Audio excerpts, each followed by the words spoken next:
Chapter 2, Growing Pains. After Lawrence returned from the war, he became a very important and well-known official in the Virginia colony. He was appointed Adjutant of Virginia because of his military experience. He was in charge of commanding the military units called militia. They defended the colony. Besides serving as the adjutant, Lawrence was busy with Mount Vernon and courting Colonel William Fairfax's daughter, Nancy. He had less and less time left to spend with his younger brother. But George wasn't angry. The times they spent together were still special. When he couldn't visit Lawrence, George played with his cousins who lived further south along the river in an area called Chotank. C-H-O-T-A-N-K. You guys are in Maryland. You might know the actual proper pronunciation of that. Here's a picture of George playing with his cousins.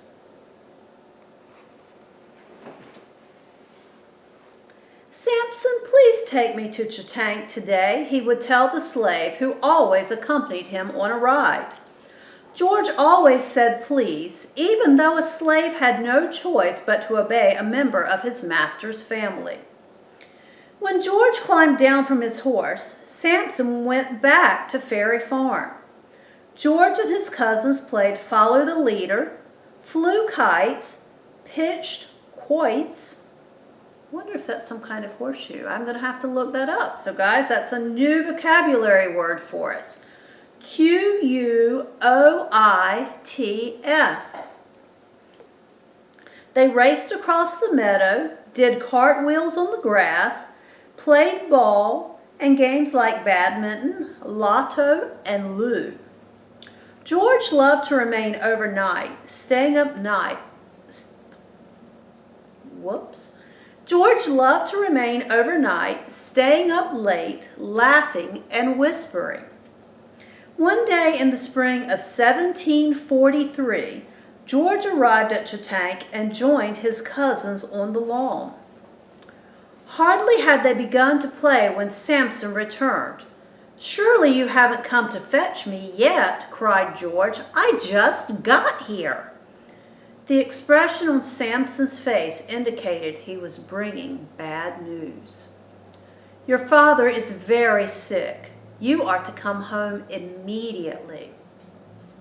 The house at Ferry Farm was usually full of children's voices and family activities, but that day all was quiet. George's younger sister and brothers huddled together in frightened silence. His mother struggled to hold back tears. Lawrence and Austin paced the floor, shaking their heads. "Mr. Washington is suffering from gout of the stomach," the doctor said. "I'm afraid there is no hope for recovery." In those days, there were a lot of illnesses that doctors couldn't treat and often couldn't even identify. Gout of the stomach could have meant anything from a heart attack to a burst appendix. It's another illustration of Samson coming to pick up George.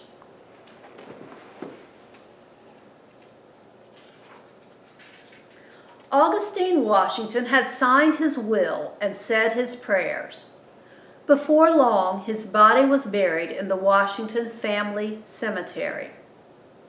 It is so strange to walk into the living room and not see Father sitting in his favorite chair next to the fire and reading the Virginia Gazette, George said to Lawrence.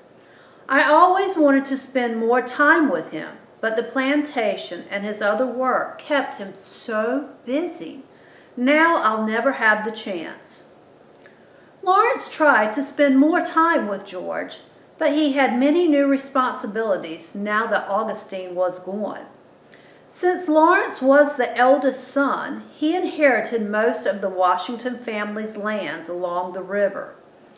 The only person who seemed to have lots of time for George was his mother.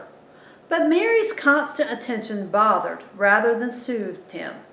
"What are you doing?" she would ask, or "Where are you going, and when will you be back?" With her husband gone, Mary clung to her firstborn son. She just couldn't stop worrying about him. "George, it's such a hot day. Don't you want a mug of cold cider?" she would say. Or, "It's awfully cold. You must put on your coat." George was 11 years old when his father died. He was almost as old as Lawrence and Austin had been when they entered Appleby. George had heard so much about the school from his half-brothers that he longed to go there. But what would his mother say? Finally, he found the courage to ask her. "It's bad enough that you want to take the ferry to Fredericksburg alone," she replied. "And now you want to sail all the way to England? No." "But, Mother, I can take care of myself. There's nothing for you to worry about. Look how big and strong I am already. No one can beat me at wrestling, and I can throw a ball or an iron bar farther than most men can." Here he is talking to his mother. "George, the answer is still no," his mother said. The next time George brought up the subject of Appleby, Mary Washington had another reason not to let him go. "Now that your father is dead, we have to save our money, George," she told him. "We can't afford the cost of Appleby." "That's not true," Lawrence declared. "Father left the family plenty of money, and the land we own is worth even more." But Mary Washington's mind was set. George was to stay close to home. "Surely you can get as much education as you need right here in Virginia." George's formal schooling never went much beyond the elementary grades, even though he was very intelligent. He had a practical outlook on life and learned new skills very quickly on his own. George stopped going to school when he was 14. He decided that he had learned everything that the Reverend could teach him. He could always study on his own if he wanted to learn more. Meanwhile, he could spend more time with Lawrence at Mount Vernon, where his mother couldn't fuss over him. Here's a picture of a boy, supposed to be George, studying at night by lamplight. Well, candlelight, same principle. Soon after the death of Augustine Washington, the Washington family had a happy occasion to celebrate. George was the first to know. "I have some wonderful news." Lawrence told him one evening during one of George's frequent visits to Mount Vernon. "I'm going to marry Nancy Fairfax." "That means we'll hardly ever see each other," George complained without thinking. He quickly bit his tongue. "Please forgive me, Lawrence. I do want you to be happy, but I hope you'll save some time for me." "Of course I will. In fact, all the important people in Virginia will be coming to Mount Vernon. We'll have elegant parties, fox hunts, and all kinds of other activities. I'll always want you to join us." The stepbrothers embraced joyfully. They were still exceedingly fond of each other. The wedding took place at Belvoir, the mansion that the Fairfaxes had built next to Mount Vernon. Lawrence kept his word. Uh-oh, Aunt Nellie ran into something, Edward. Lawrence kept his word. He invited George to his home often. Colonel Fairfax also took a liking to George and talked to him about many interesting things. By the time George was 15 years old, he was part of the exciting social life at Mount Vernon. A tall, muscular young man with good manners, George made an excellent impression on the Fairfax family. He was an accomplished horseback rider and hunter. He also knew how to listen politely to the endless discussions about land that went on among Lawrence and his relatives and friends. All of them wanted to expand their land holdings. George hoped to acquire some land of his own. "I'm glad that you're getting so rich," he told Lawrence. "I only wish I had enough money to buy some good land." "According to Father's will, Fairy Farm will be yours on your 21st birthday," Lawrence replied. "I know," said George, "and the crops on the farm will bring in enough for me to live on, but they'll never make me rich. And besides, what shall I do in the meantime? I'm only 15. Lawrence had given a lot of thought to George's future. He couldn't imagine his restless younger brother finding happiness in the management of Fairy Farm, especially if he had to continue living with his quarrelsome mother. "How would you like to go to sea?" Lawrence asked. "I'd like that," George replied enthusiastically. "I could be a midshipman in the Royal Navy and someday become an admiral like Edward Vernon." Oh, here Lawrence and George are talking. "That would be nice," said Lawrence, "but unfortunately the British Navy That would be nice," said Lawrence, "but unfortunately the British Navy prefers native-born Englishmen rather than colonists. I was thinking that you could sign on as a cabin boy on a merchant ship. You could work your way up to second mate, then first mate, and finally to captain. As a captain, you would own your own ship and make a good profit on all the cargoes it carries." George didn't really care what his title was, so long as he could take exciting voyages to London, the West Indies, and everywhere else in the world.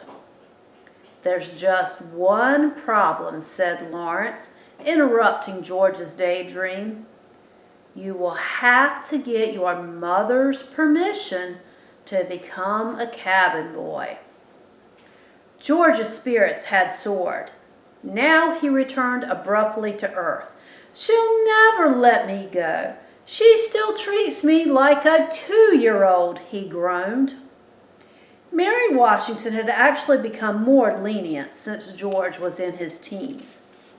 But she was still quite stubborn, and besides, it was hard to tell what she was thinking. As soon as he returned to Fairy Farm from Mount Vernon, George brought up the idea.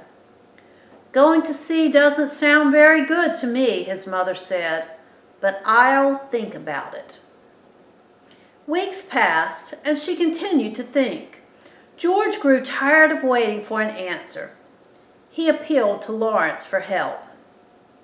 Shortly afterward, a messenger arrived from Mount Vernon to Fairy Farm with a letter to Mary Washington. It was from Lawrence, and it contained a long list of reasons why George should be allowed to go to sea. But Mary still wasn't convinced. She wanted to think a while longer. More weeks passed. George kept bringing up the issue, but with no success. At last, Mary Washington summoned her son. "I've written a letter to your Uncle Joseph," she said. Uncle Joseph was Joseph Ball, Mary Washington's half-brother.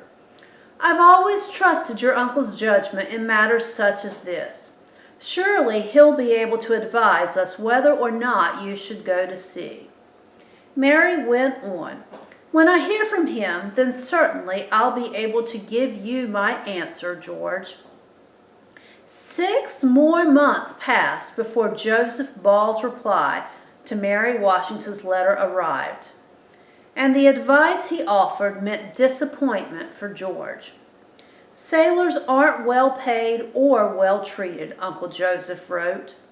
Even if George became master of his own ship, the letter went on, he would be unlikely to get rich. He would make more money as a planter, even if he only owned a few acres of land. Better yet, Uncle Joseph wrote, he should be made an apprentice to a tinker. "The sons of gentlemen don't take jobs fixing kettles and pots, George told his mother angrily when she had relayed what Uncle Joseph had written. "I would much rather become an apprentice to a surveyor. I am sure that Lawrence or Colonel Fairfax could arrange that." George went immediately to the Ferry Farm sheds, where his father's old surveyor tools were stored. He spent the next few months learning to measure land and draw maps. He worked at the side of a master surveyor and practiced his new skills by making surveys of Lawrence turnip patch and Austin's orchards. George greatly enjoyed this work. It let him use the math skills he had mastered in school. He liked working outdoors as well as escaping for long periods of time from his still strict mother. Now, instead of just listening while Lawrence and the Fairfaxes talked about land, George could participate in the discussions and contribute ideas of his own. In the summer of 1747, there was an exciting new topic of conversation. "Lord Thomas Fairfax is coming from England," Lawrence told George. "He will stay with the Colonel at Belvoir." "I can't wait to meet him," exclaimed George. "I've never met a real lord. I hope I make a good impression on him." George found a book called Youth's Behavior and studied it very carefully. The book contained rules of civility that George memorized. He felt that there was nothing more awful than making a fool of yourself in public. George tried to imagine what an English nobleman would be like. Look, here's a picture of George practicing.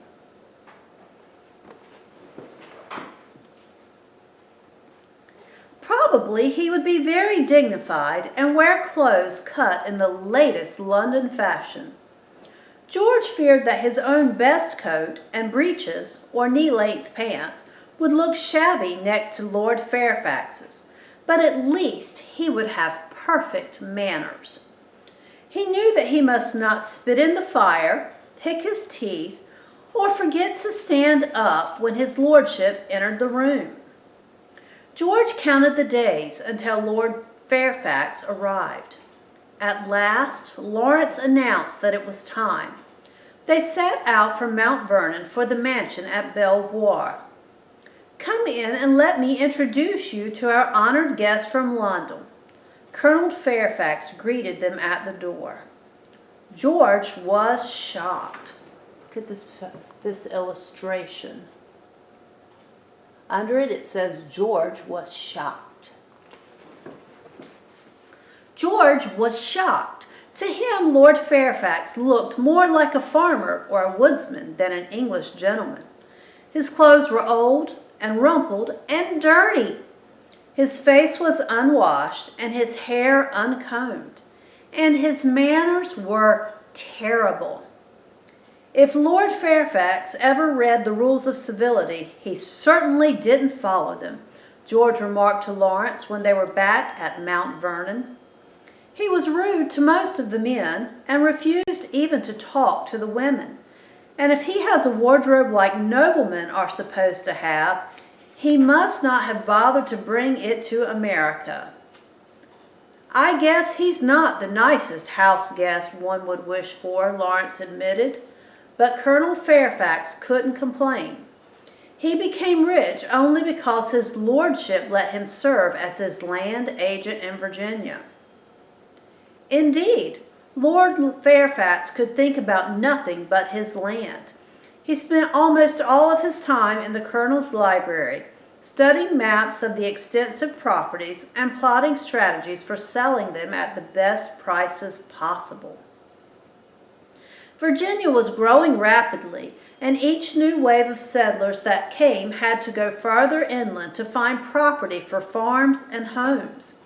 There was already settlement in the foothills of the Blue Ridge Mountains. Soon people would cross the mountains and move westward into the Shenandoah Valley. That valley was becoming the most desirable place to buy land. There were millions of acres ready to be cleared and farmed. But who had the right to sell this valuable land? The entire valley belongs to the King of England, declared the royal governor of Virginia. No, argued Lord Thomas Fairfax, Colonel Fairfax's cousin, that land is mine. This dispute was referred to as His Majesty's Privy Council. Whoops. Back up, Sheriff. The dispute was referred to His Majesty's Privy Council in London. Luckily for the Fairfax family and for Lawrence Washington, Colonel Fairfax's son-in-law, the council ruled in favor of Lord Fairfax. In fact, the council determined that the Fairfaxes owned not only the Shenandoah Valley, but also an entire section of the Allegheny Mountains, extending into what is now the state of West Virginia. There were 5 million acres in all. There was great excitement at Mount Vernon and Belvoir when the news came. The Fairfax family was about to become richer than ever. Lawrence Washington could now buy land in the Shenandoah Valley and sell at a handsome profit. The land must be surveyed immediately. How would you like to join a surveying party? Lord Fairfax asked George one day. What kind of party is that? George replied. Much different from the kind of parties we have at Mount Vernon, Lord Fairfax laughed. We're going to cross the Blue Ridge Mountains into the Shenandoah Valley and divide the land there into farm-sized lots. Then we can sell the lots to people who want to settle there. George could hardly wait to go, especially since George William Fairfax, Lawrence's brother-in-law, was a member of the party. George William was 7 years older than George, but the two had become close friends. I suppose you should ask your mother's permission to go on this trip, even though you are 16 and almost a full-grown man, Lawrence reminded George. I shall send a messenger to her. To George's relief, Mary Washington said yes. Here they're talking about sending a messenger to Mary. At last, George could take his place with the other men going out into the wilderness and seeing more of the country than he ever had before. It was a trip not only away from his mother, but from the whole routine of his life. This would be his first great adventure. That's the end of chapter 2. When we come back, we'll do chapter 3, which is titled An Adventurous Career.